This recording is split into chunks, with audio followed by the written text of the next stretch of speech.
মাঝে মাঝে চিন্তা করি আসলে আমাদের বাংলাদেশ দিয়ে এত খারাপ হয়ে গেছে, এর কোনো তুলনা হয় না। খারাপ যে এই পৃথিবীর তে দ্বিতীয়টি নেই। না, সত্যি বলেছ।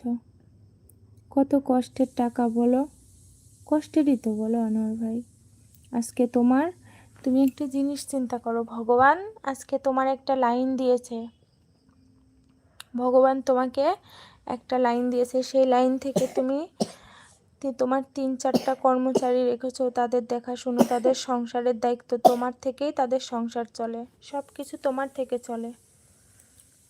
3-4টা মানুষের এবার দিয়ে নিয়ে, তার বেশি হয়তো তুমি কয়দিন বললে আমি ভুলে গেছি আনোয়ার ভাই, কিছু মনে থাকে না চিন্তায়, জানো এত চিন্তা যে কিছু মনে থাকে না।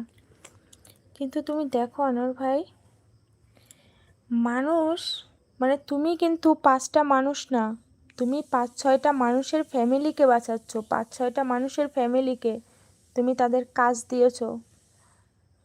মানুষ ইচ্ছা করলেই কিন্তু এমন কাজ পায় না, কাজ দিয়ে তুমি তাদের 5-6টা ফ্যামিলিকে বাঁচাচ্ছ।